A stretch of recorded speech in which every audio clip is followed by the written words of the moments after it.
என்னாச்சு? இல்லை தக்காளி தொக்கில் முட்டை பாயில் பண்ணி போட்டுருவான்னு கேட்குறேன். அவ்வளோதான் போடு. போட்டு அப்புறம் காய் எதுவும் வேண்டாம். தம்பிக்கு மட்டும் கேரட் சாதம் பண்ணிக்கலாம். ஓகே. என்ன அதாங்க தக்காளி தொக்கு வேக வச்சுருக்கேன். இது போயிட்டு இருந்தால் ஆவி போயிடுச்சுன்னா அது ஸ்மெல் போயிடும். சேமியா உப்புமா. சேமியா உப்புமா.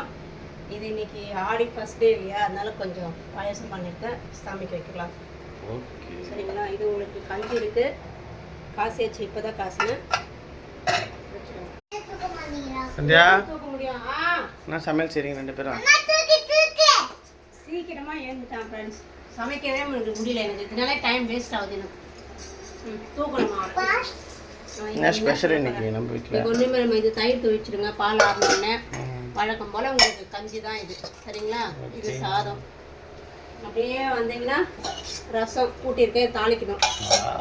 ரெண்டாவது இன்னைக்கு மார்னிங் பிரேக்ஃபாஸ்ட் நம்ம வீட்டில் எஸ். அடுத்தது பார்த்தீங்கன்னா சிக்கன் கிரேவி மாதிரி பண்ண போகிறோம். வேக வச்சுட்டு பண்ண போகிறோம். ஓகே ஃப்ரெண்ட்ஸ், சமைச்சிட்டு பார்க்கலாம் வீடியோ. ஹாய் சப்போ. ஹாய் சரமா. இன்னைக்கு ஸ்கூல் போறியா? நாளைக்கு போறியா? சரி நாளைக்கு போறியா? Okay bye.